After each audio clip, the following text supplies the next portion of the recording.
Okay, welcome to ICSC Tool Time, and we have a wonderful panel today. We have Russ back here, Russ Schoen from Chicago.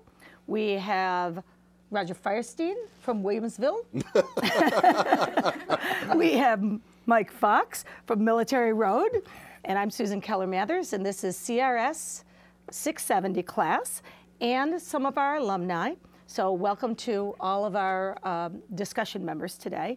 We're going to go through quite a few tools today and just talk about what are some tips, best practices, how to use it effectively, and also we're going to look at some of the applications.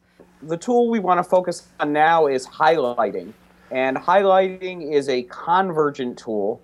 It's a three-step process that really helps folks, individuals or groups, narrow from a diverged set of options. So after a group or an individual has diverged, to help them converge, you can use highlighting. And the first step in highlighting is hits. The second step is cluster. And then the third step is to restate that cluster. And so hits are basically what are the options that are either on target, intriguing, energizing. And you have individuals physically represent, usually with a sticky dot of a color different from the Post-it, and physically put that sticker or dot on the Post-it. So you would have a visual in terms of which options are sparkling. Once you have the hits, you then move those options to a separate flip chart or a separate sheet of paper or a separate blackboard, and you would cluster the ones that are closely related together. Once you've had them clustered, you would actually physically mark those off with a circle or a square with a marker. And if there is an outlying option that doesn't really closely relate, you can leave that as a separate cluster of one. And then the third step is to restate that cluster, basically trying to get what is the essence of this cluster represent. Now, if you're highlighting after you've generated ideas, you're going to restate.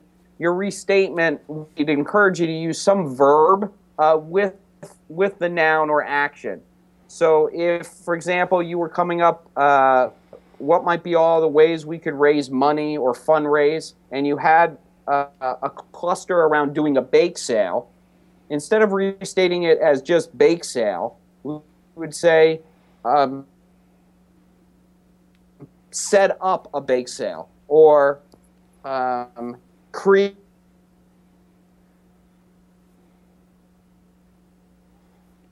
We lost him.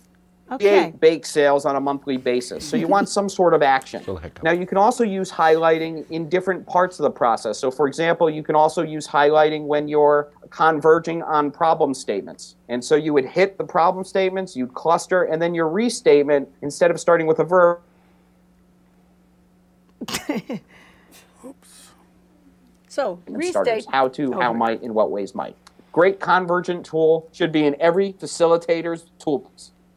Now back to you. That's sort of highlighting well in a nutshell. said, well said, Russ. Well said. One of the things that I like to do, particularly when I'm working with a single client, that's to keep from going crazy on this procedure, is I ask the client all those options that were not chosen, didn't get a hit. Out of those, is there any one that belongs in a cluster that will work to improve what that concept is about? The next thing that I like to do is to say that some of these options belong in more than one cluster. And we can use a lot of Post-it notes because I have stock in 3M and it's part of my retirement program. So we're going to use a lot of Post-its. And I say make a duplicate and put it in both places. And then it's also possible that in this highlighting operation that an option can be both by itself and in a cluster, using the notion of building or working to improve an idea. And the idea behind highlighting, when Bill Shepard and Diane Fukarsaki and I developed it back in the early 80s, is this is before Post-its, and so yeah, and it was awful.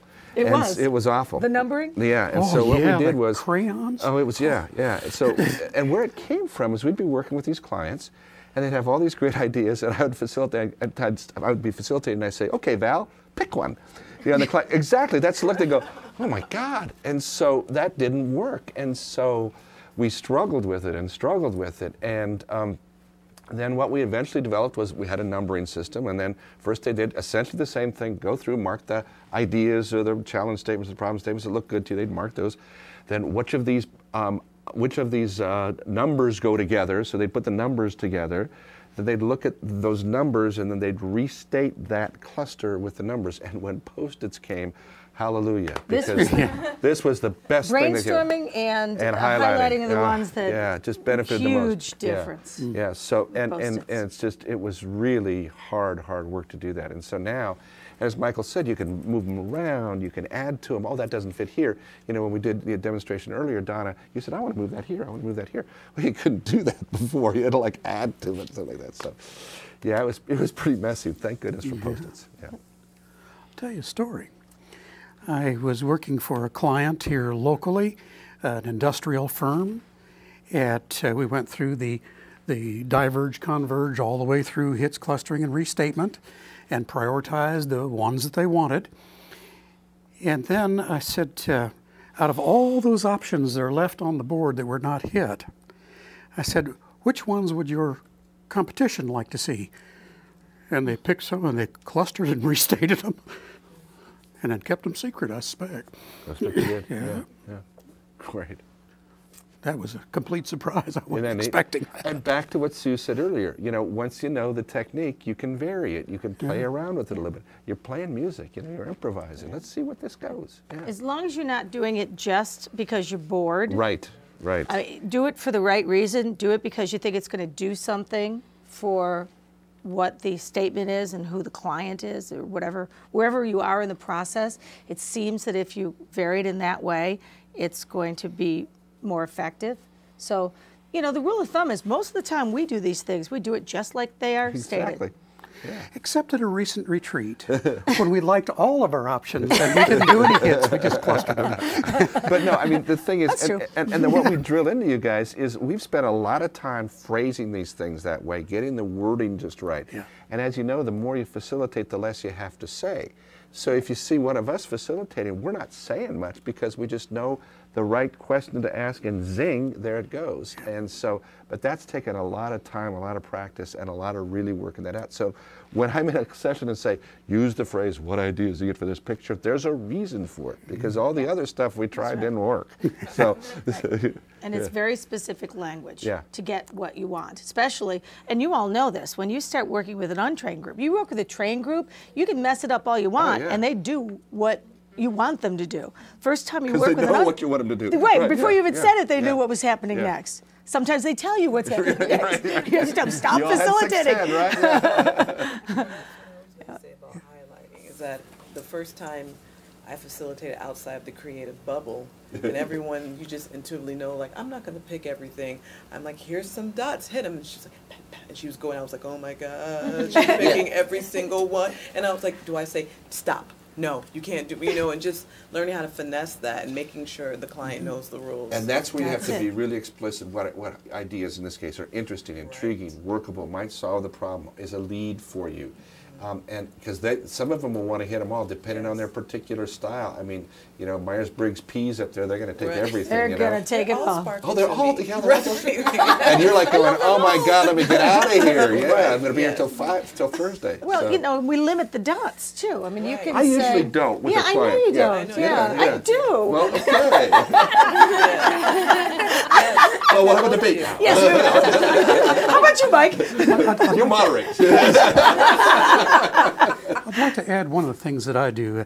Highlighting, of course, is a way of working to improve a notion, and it's squarely in their context, and it gives the client a great deal of satisfaction and power. The notion of using a one-word label might work for a simulation, but it's okay to have one cluster on a single piece of flip chart paper and let the client write all they need to write about what that cluster means to them. Yeah, you don't really want to limit. I mean, and if you have one word on there, I'll just don't do that. Because it doesn't do anything for you.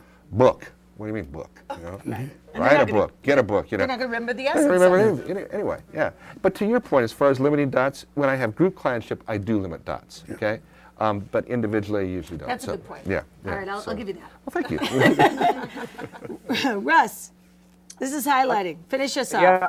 Well, just another watch out I've had with groups is sometimes they will over cluster a cluster, meaning they'll put like 15 options into one cluster. Yes, and Russ. Yes. And when we see that, oftentimes we'll it's not a hard and fast rule, but if there's more than, let's say, 4 or 5 options, we may really encourage them to separate those clusters and say which ones are really closely related. Because otherwise they end up restating so general that it loses the essence. Yeah, Russ, just to really put a point on that, and you guys can see that when you have like a half a page full of stuff and they call it a cluster, it's like, man, that's danger zone. So like, hey, let's split these. Why don't you split these up a little bit, and right on the money with that, Russ, because there's often so many concepts in there that's going to go back up to the initial level. And well, what have we done? We've just recreated the main goal statement again. So. So that's highlighting. Yep. That's highlighting. Give him a hand. Okay. Nice.